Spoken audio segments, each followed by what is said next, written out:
तालचेर प्राकृतिक संपदर गंताघर। तार घटकोशरे रहिछि निर्जीव परि पोति रहिथिबा कला हीरा भଳି सजीव वस्तु। संप्रति समग्र विश्व परिचित तालचेर वक्षरे हजार हजार वर्ष तलु गढ़ी उठिछि मनिष सभ्यता। समय सुअरे सृष्टि होइछि केते इतिहास, संस्कृति और सफलता। एई माटी देखिछि उत्थान पतन, घटना दुर्घटना, प्रकाश और विकासर धारा।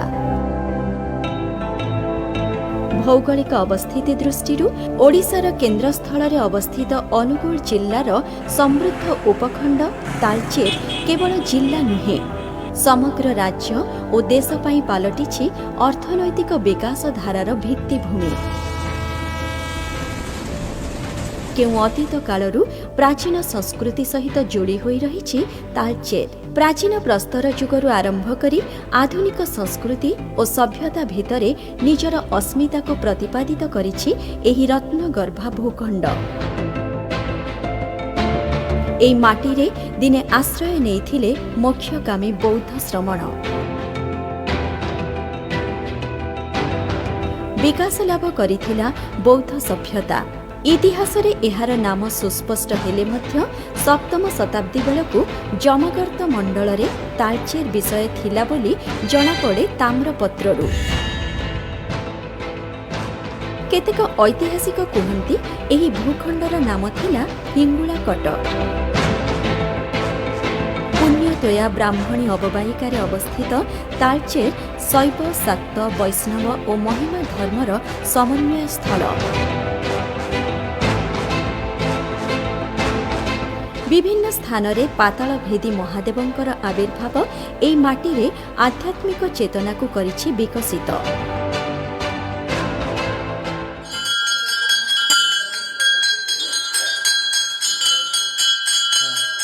पश्चिमेश्वर, बालुंकेश्वर, कनकेश्वर, कुशलेश्वर ठारू आरंभ करी भृंगेश्वर महादेवंक पर्यंत विभिन्न मंदिरर अवस्थिति शैव धर्मर प्राचीनता को उपस्थापित करे। कला, स्थापत्य और भास्कर्य दृष्टिरू वज्रकोट भृंगेश्वर महादेव मंदिर उत्कृष्ट कलार सूक्ष्म रूप। कणिहा स्थित साईत विष्णुमूर्ति वैष्णवीय चेतनारे कलात्मक भावनार परिप्रकाश बेस चमकप्रद। तालचेर माटीरे शाक्त धर्म बहु प्राचीन।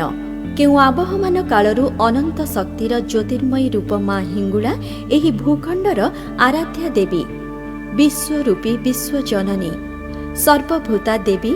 केते कहानी और किंबदंतीर चलमान मिथ। मां हिंगुलांकर आविर्भाव देवी भक्तर जीवनकोशरे संचार करे बंचिबार अद्भुत प्रेरणा। मातृशक्ति अग्नि स्वरूपिणी देवी हिंगुलांकर आदिपीठ तालचेर गोपाल प्रसादर सिंगड़ा नदीकूल अवस्थित। हिंदू धर्मर आद्य शक्तिपीठ पाकिस्तान बेलुचिस्तान प्रदेशर मकरम पर्वतमालार हिंगोल नदी मुहाण अवस्थित देवी हिंगलाज। स्थानीय भाषा रे एहा नानिकी मंदिर रूपे सुपरिचित। हिंदू पुराण अनुसार दक्ष यज्ञ पति महादेव शिवंकर अपमान सह्य न करी सती आत्मविसर्जन कले यज्ञ कुंडरे। क्रोधित शिव सतींकर अर्धदग्ध शरीर को धरी कले तांडव नृत्य। थरी उठिला त्रिभुवन। देव दानव मानव मनरे भयर संचार। समस्तंक तुंडरे त्राही त्राही। भगवान विष्णु सुदर्शन चक्र खंड विखंडित कले सतींक शरीर। 52 खंडरे विभक्त होईगला दिव्य शरीर। भारतर विभिन्न स्थान रे पतित होई सृष्टि हेला गोटिए गोटिए शक्तिपीठ। सतींकर ब्रह्मरंध्र पतित हेला हिंगोल नदी तीरे। सेही पीठ आद्य शक्ति हिंगलाज पीठ रूपे पूजिता। बेलुचिस्तान एही हिरी आदिवासी शबरमानंक द्वारा पूजिता। एमानंकर पूर्वपुरुष थिले नाविक। सेथिपाई हिंगुला पीठरे नाही जाति अजाति छुआ अछुआर भेदभाव ठीक श्रीमंदिर परी। देवी हिंगुलांक महात्म्य को प्रकाश करिसेंती सारला दास महाभारत रे। ओडिया संस्कृति रे एही मुख्य उपास्य देवींकर ना अछि आदि ना अंत। तपनी तापनी दहनी शोषणी भवानी परम वैष्णवी से आकाश भुवन पाताल से कामाक्षी हिरणाक्षी। दिने हिंगुला स्मरण करी महर्षि अगस्ती आतापी बातापी असुरद्वय को गर्भ को निक्षेप करी जीर्ण करि देइथिले। मध्यम पांडव अर्जुन सौरी गौरी पाकविधि शिक्षा करिथिले माँ हिंगुला बर लाभ करी। किंबदंती कहे माँ हिंगुला सहित पुरीर जगन्नाथ एक दिव्य भावसूत्र रे अनुबंधित। विचित्र से कहानी।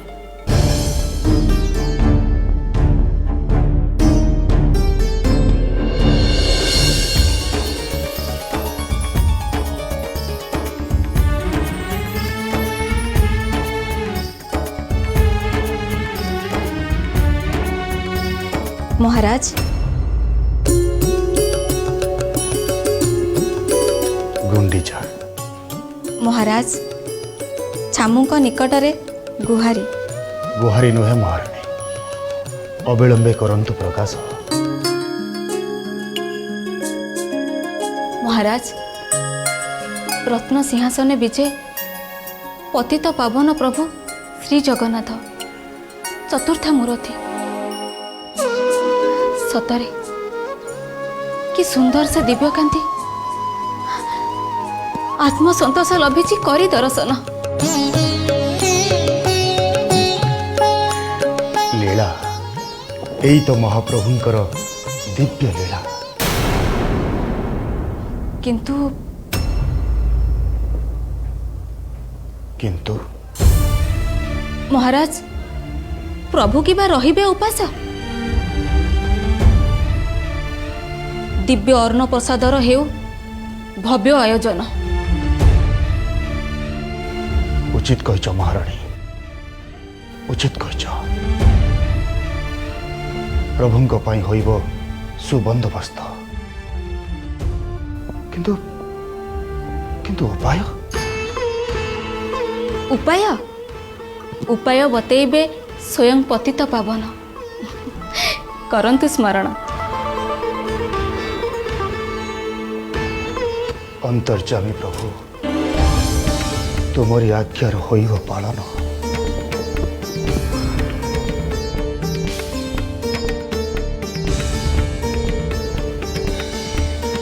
धन्य हेली छमो।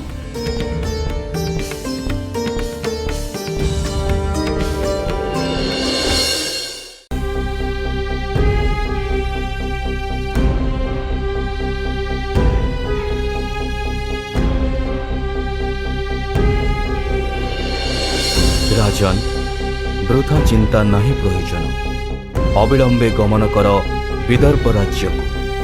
नल राजा देवी हिंगुलांक परम भक्त आराध्य देवी विदर्भ राज्यर देवी को संतुष्ट करी नहीं आस मो श्रीक्षेत्र धाम।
त्रिभुवने तोर लीला खेला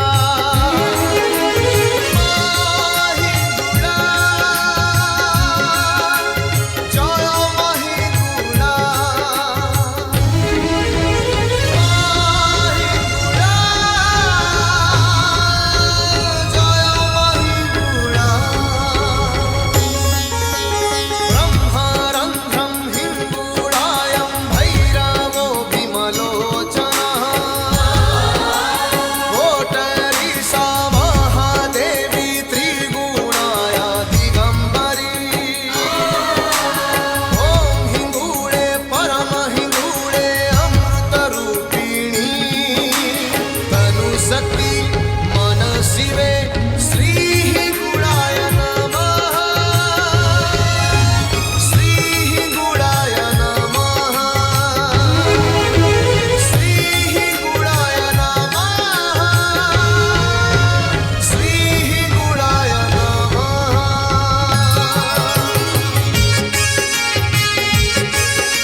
ଆଲୁଅ ଖେଳରେ ସାହା ପରା ତୋ ପଣତ କାନି ବିପଦ ଆସିଲେ ତତେ ଡାକି ଦେଲେ ପାଖେ ପାଖେ ଥାଉ ମନ ଜାଣି ବିଶ୍ୱାସରେ ଅଛୁ ବିଶ୍ୱାସେ ରହିଛୁ ତୋ ଇଚ୍ଛାରେ ଚାଲେ ଯିବ ଭେଳା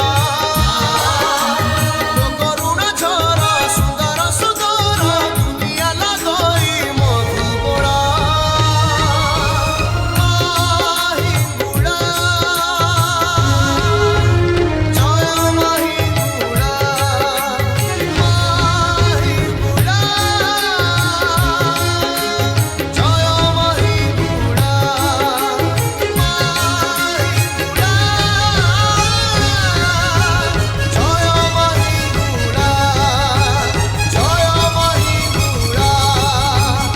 राजा इंद्रद्युम्न मु तम सेवारे अत्यंत प्रीत राजा नलंक सह मु गमन करी श्रीक्षेत्र धाम को तमे एबे निज राज्य को प्रत्यावर्तन कर।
माँ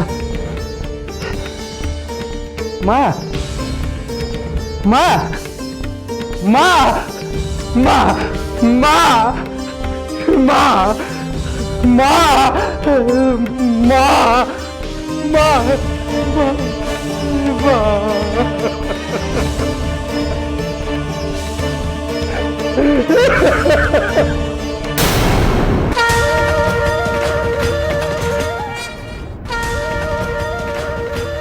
राजा नल व्यस्ततारे नाही प्रयोजन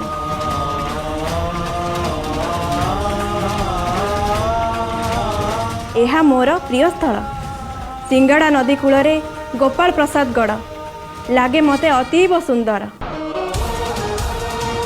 एठारे हेब मोर आविर्भाव तुई सहचरी कुटे शुणी और करडे रहिबे साथी रे। माँ राजा इंद्रद्युम्न जगन्नाथ धाम महाप्रभुंकर अन्नप्रसाद होइबो केमिति माँ। चिंता कर नहीं बश्य कर्मक्षेत्र हेब मोर श्रीक्षेत्रर पाकशाला चैत्र विष्णु दमनक चतुर्दशी तिथि स्वयं आविर्भाव हेबी गोपाल प्रसाद गड़ मो निज क्षेत्र रे। माँ माँ माँ जहाँ तो वो इच्छा माँ जहाँ तो वो इच्छा माँ। अनेक किंबदंतीर उत्स पालटिछन्ति माँ हिंगुला। राजा पद्मनाभ देवी हिंगुलांकु अधिष्ठात्री देवी रूपे ग्रहण करी तालचेर सिंगड़ा नदीकूल गोपाल प्रसादगढ़ स्थापन कले मांकर पीठस्थल। माँ हिंगुलांक पीठ एक प्रधान शक्तिपीठ। देवी पूजनर विधि और परंपरा चले वर्ष तमाम। एही पीठरे बेसी गुरुत्व रहिछि बासंतिक पूजारे। बसंत ऋतुर मलय पवन फूलर ऋतु एही रंगमय ऋतुर चैत्र शुक्ल विष्णु दमनक चतुर्दशी रे अनुष्ठित हुए माँ अग्नि रूपांकर मुख्य पर्व। स्वयं आविर्भूता हुअन्ति माँ धरावक्षरे। ମାଙ୍କର ଏହି ପର୍ବରେ ରହିଛି ଆଧ୍ୟାତ୍ମିକ ଚେତନାର ଭିନ୍ନ ପରଶ। ଚୈତ୍ର ମାସର ପ୍ରଥମ ଗୁରୁବାରରୁ ଆରମ୍ଭ ହୁଏ ପୂଜା ବିଧି। ବୁଧବାରଠାରୁ ଦେହୁରୀ ବାରରେ ରହି ପରଦିନ ମଧ୍ୟାହ୍ନରେ ଆଲମ ଧରି ଯାଆନ୍ତି ବଡ଼ ମଣ୍ଡପକୁ। ବଡ଼ ମଣ୍ଡପରେ ବିଜେ କରନ୍ତି କୁଟେଇ ଶୁଣି ଓ କରଡ଼େଇ। ପୂଜାର୍ଚ୍ଚନା ହୁଏ ଧୁମ୍‌ଧାମ୍‌ରେ। ପ୍ରଥମ ପାଳି ପୂଜା ପରେ ଶୁଭଦିନ ଗଣନା କରାଯାଇ ଧାର୍ଯ୍ୟ କରାଯାଏ ଜନ୍ତାଳ ପୂଜା ପାଇଁ।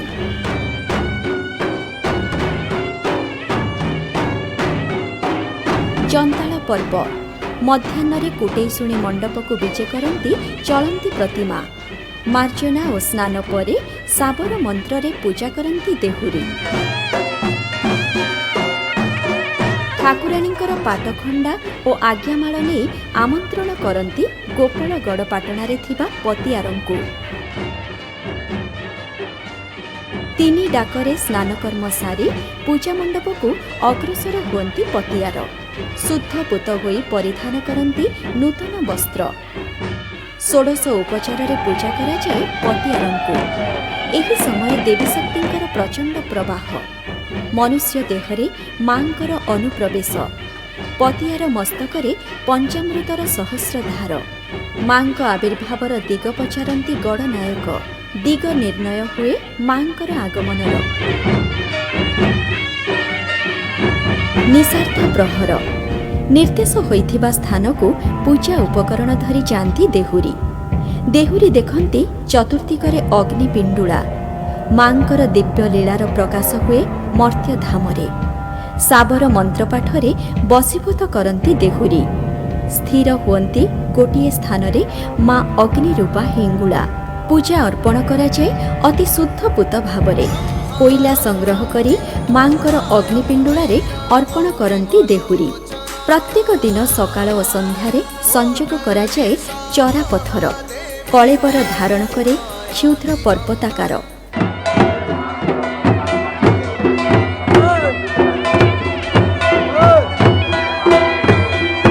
ଚୈତ୍ର ଶୁକ୍ଳ ବିଷ୍ଣୁ ଦମନକ ଚତୁର୍ଦ୍ଦଶୀ ପ୍ରଭାତରୁ ରାଜା ପ୍ରଦୀପ୍ତ ଚାନ୍ଦୁଆ ଲାଗି ହୁଏ ଉଭା ସ୍ଥଳରେ।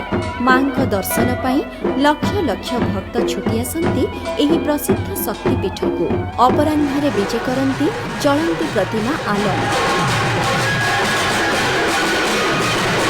ଆଲମ ଯାତ୍ରା ଅତି ଚିତ୍ତାକର୍ଷକ।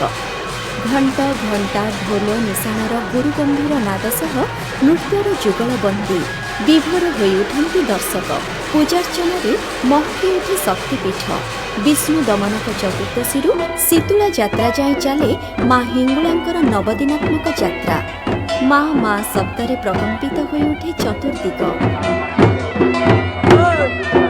ମା ହିଙ୍ଗୁଳା ତାଳଚେର ମାଟିର ପ୍ରାଣବିନ୍ଦୁ। ଅଗଣିତ ଭକ୍ତର ଦେବୀ ସିଏ। ମାଙ୍କର ପର୍ବ ଏହି ମାଟିର ସ୍ମରଣୀୟ ଗଣପର୍ବ। ଐତିହ୍ୟ ସଂସ୍କୃତି କଳା ଓ ଧର୍ମୀୟ ପରମ୍ପରାର ଏକ ସ୍ପର୍ଦ୍ଧିତ ସ୍ୱାକ୍ଷର। ପୁରାତନ ଓ ଆଧୁନିକ ଚେତନାର ଅଦ୍ୱିତୀୟ ଯୁଗଳବନ୍ଦୀ। ସାଂସ୍କୃତିକ ଲାବଣ୍ୟର ଅଭିନବ ବର୍ଣ୍ଣାଳୀ। ପାରସ୍ପରିକ ସଂଳାପ ଏବଂ ମନୋରଞ୍ଜନର ମହାତ୍ମ ମୁଖଶାଳା। ଅଭିନବ ବିପଣୀରେ ଯାତ୍ରାର ମହକ ବେଶ୍ ଚିତ୍ତାକର୍ଷକ। ମା ହିଙ୍ଗୁଳା ଉତ୍କଳର ଆରାଧ୍ୟ ଦେବତା ଶ୍ରୀ ଜଗନ୍ନାଥଙ୍କ ସହ ଭାବରଜ୍ଜୁରେ ବନ୍ଧା। ଶ୍ରୀ ଜଗନ୍ନାଥ ଧାମ ସର୍ବଧର୍ମର ସମନ୍ୱୟ ସ୍ଥଳ ହୋଇଥିବା ବେଳେ ମାଙ୍କ ଶକ୍ତିପୀଠରେ ନାହିଁ ଜାତି ବର୍ଣ୍ଣ ଓ ଧର୍ମର ତାରତମ୍ୟ।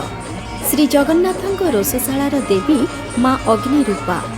ହିଙ୍ଗୁଳାଙ୍କ ପୂଜାବିଧି ସହ ଜଗନ୍ନାଥଙ୍କ ପୂଜାବିଧିର ରହିଛି ଅନେକ ସାମଞ୍ଜସ୍ୟ। ପ୍ରଭୁଙ୍କର ନବଦିନାତ୍ମକ ଯାତ୍ରା ଭଳି ମାଙ୍କର ଯାତ୍ରା ମଧ୍ୟ ନବଦିନ। ଦେବୀ ଅରୂପ ଅନନ୍ତ ବୀର୍ଯ୍ୟା ସ୍ୱୟଂ ଶକ୍ତି। ସେ ପ୍ରତିମା ନୁହନ୍ତି ପ୍ରତୀକ। ସେ ଅସୀମ ବୀରତ୍ୱ ଓ ସାହସିକତାର ପ୍ରତୀକ। ମା ହିଙ୍ଗୁଳା ଜ୍ୱାଳାମୁଖୀ ନୁହନ୍ତି। ସେ କଲ୍ୟାଣମୟୀ ମଙ୍ଗଳମୟୀ ଓ ଶାନ୍ତି ମୁକ୍ତି ପ୍ରଦାୟିନୀ ଭକ୍ତି ପ୍ରଦାୟିନୀ ମହାଦେବୀ। ମା ହିଙ୍ଗୁଳାଙ୍କର ଉପାସନା ଜଗନ୍ନାଥ ସଂସ୍କୃତି ସହିତ ଏକାକାର ହୋଇ ଓଡ଼ିଶାରେ ପ୍ରଦାନ କରୁଛି ସଂସ୍କୃତି ଓ ଜୀବନର ବାର୍ତ୍ତା।